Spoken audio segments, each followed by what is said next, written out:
प्रधानमंत्री मोदी के इरादे और उन वादों को लेकर असदुद्दीन ओवैसी ने औरंगाबाद में पहुंचकर एकदम पोल खोल दी है। उन इरादों की, उन नापाक इरादों की, उन साजिशों की पोल खोल दी है जिसमें प्रधानमंत्री मोदी अपने कुछ चहेते लोगों को, जो वक्फ बोर्ड की ज़मीन पर कब्जा जमाए हुए हैं, जो कई सालों से कब्जा जमाए हुए हैं, जो लोग काबिज हैं, उनको वो ज़मीन देने वाले हैं और उनको काबिज लोगों को मालिक बनाने वाले हैं। दरअसल वक्फ बोर्ड के अंदर ये कानून है कि जो इंसान वक्फ बोर्ड की ज़मीन पर रहता है या कोई दुकान है या उस पर कब्जे किए हुए हैं, तो वो चाहे 50 साल तक रहे, 100 साल तक रहे या 1000 साल तक रहे, लेकिन मालिक सिर्फ वक्फ बोर्ड ही रहेगा। लेकिन सरकार किस तरह का कानून बनाकर हमारी आंखों के सामने हमारे वक्फ बोर्ड की ज़मीन लुटाने की पूरी कोशिश कर रही है। हर मुमकिन हथकंडा अपनाया जा रहा है ताकि जो लोग इनके चाहते हैं उन लोगों को वक्फ बोर्ड की जो ज़मीनें हैं उनका मालिक बनाया जाए। तो किस तरीके से असदुद्दीन ओवैसी ने बताया कि जो भी बिल है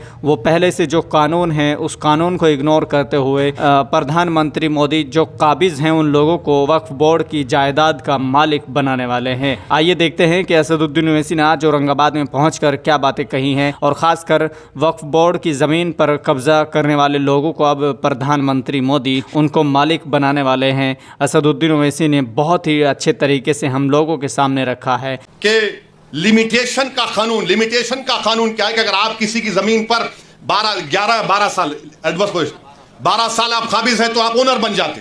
वक्फ के कानून में नहीं है। आप 11 साल रहो, 100 साल रहो, 200 साल रहो। इसीलिए रत्नागिरी में वो जो मुतवल्ली जिसको छत्रपति शिवाजी ने जायदाद दी थी वो 250 साल से बगैर के कागजात है। अब अगर लिमिटेशन निकल जाएगा तो वो 250 एकड़ पर बल्कि 652 एकड़ पर जो लोग काबिज हैं वो सब मालिक बन जाएंगे। मोदी जानते हैं कि पंजाब में कई ऐसी जायदादें हैं जो खाली पड़ी हुई है। तो मोदी जी बोले, एक मीटिंग में मोदी बोले मैं ड्रोन भिजा के मालूम कर लेता हूं, जाके देखो गूगल पे आप। तो शायद नरेंद्र मोदी ने ड्रोन भेजा होगा पंजाब को और रत्नागिरी को देखा कि अरे हाँ यहां पर फायदा है। मेरे भाई, लिमिटेशन का जो मामला है, हिंदू एंडोमेंट बोर्ड में लिमिटेशन का सेम कानून है। अगर कोई हिंदू मंदिर की जायदाद पर 50 साल से भी काबिज है तो काबिज है, वो मालिक नहीं बनता। मोदी कह रहे हैं तू काबिज है, मैं तुझे मालिक बनाऊंगा।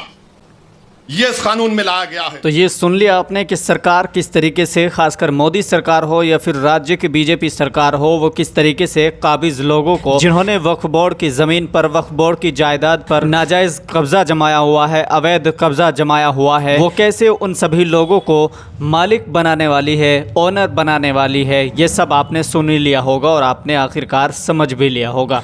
अब आप सोचिए कि जब इस तरह के कानून बन जाएंगे तो न ही तो इसमें कोई लिमिटेशन होंगी और ना ही कोई काबिज करने वाले लोग हैं वो उस ज़मीन को छोड़ पाएंगे, बल्कि वो लोग खुद ओनर बन जाएंगे, उसके मालिक बन जाएंगे। मौजूदा दौर में बनाई गई बीजेपी सरकार की तरफ से नए कानून की ये किताब, नया बनाया गया ये कानून साफ तौर पर यह कहता है कि जो काबिज लोग हैं उन लोगों को वो ज़मीन दे दी जाएगी और वो लोग मालिक बन जाएंगे।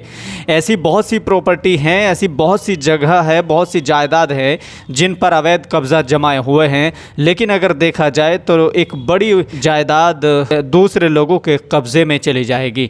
हमेशा आप सोचते हैं कि असदुद्दीन ओवैसी क्यों इस तरह की बातें कर रहे हैं, और सांसदों की तरह ये भी एक कमरे में जाके सो सकते हैं और लोगों की तरह और सांसदों की तरह ये भी एसी में सो सकते हैं, मगर नहीं, इनको तो कौम की पड़ी है। जब कौम की बात आती है, दीन इस्लाम की बात आती है, तो सबसे पहले आपके लिए असदुद्दीन ओवैसी ही दहाड़ता है। दारुस्सलाम से लेकर, सड़क से लेकर संसद तक आपके लिए असदुद्दीन ओवैसी ही दहाड़ता है। लेकिन कमाल की बात तो ये है कि हमारी कौम समझने के लिए तैयार नहीं है, हमारी कौम सुनने के लिए तैयार नहीं है, हमारी कौम जागरूक होने के लिए तैयार नहीं है। जिस तरीके से असदुद्दीन ओवैसी ने बिल्कुल क्लियर कट बातें की है और किस तरीके से वो आखिर जनता के सामने उसकी असली हकीकत रख रहे हैं, मगर हमारी कौम को ज़र्रा बराबर भी एहसास नहीं है। जिन लोगों को एहसास है, जिन लोगों को वक्फ बर्बाद होने से बचाना है, वो लोग बाकायदा तौर पर all India Muslim personal law board की तरफ से चलाई गई मेल भेजने की उस मुहिम को बाकायदा तौर पर उसमें में बढ़ चढ़ कर हमारे जो नौजवान हैं जो इसको समझ चुके हैं वो इस चीज़ में खासकर हिस्सा ले रहे हैं, आगे बढ़ा रहे हैं।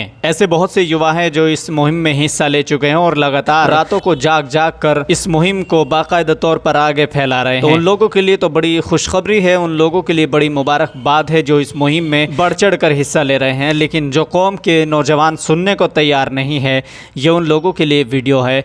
ज़रा आप भी होश के नाखुन लीजिए और आप लोग भी इस मुहिम का हिस्सा बनिए। जैसे भी हो सकता है आप असदुद्दीन ओवैसी के इस बयान को ज़्यादा से ज़्यादा शेयर करें और all India Muslim personal law board की तरफ से चलाई गई मुहिम का हिस्सा ज़रूर बनिए। फिलहाल के लिए इतना ही। देखते रहिए वी सपोर्ट ओवैसी। मिलते हैं फिर से एक और नई वीडियो के साथ। खुदा हाफिज़।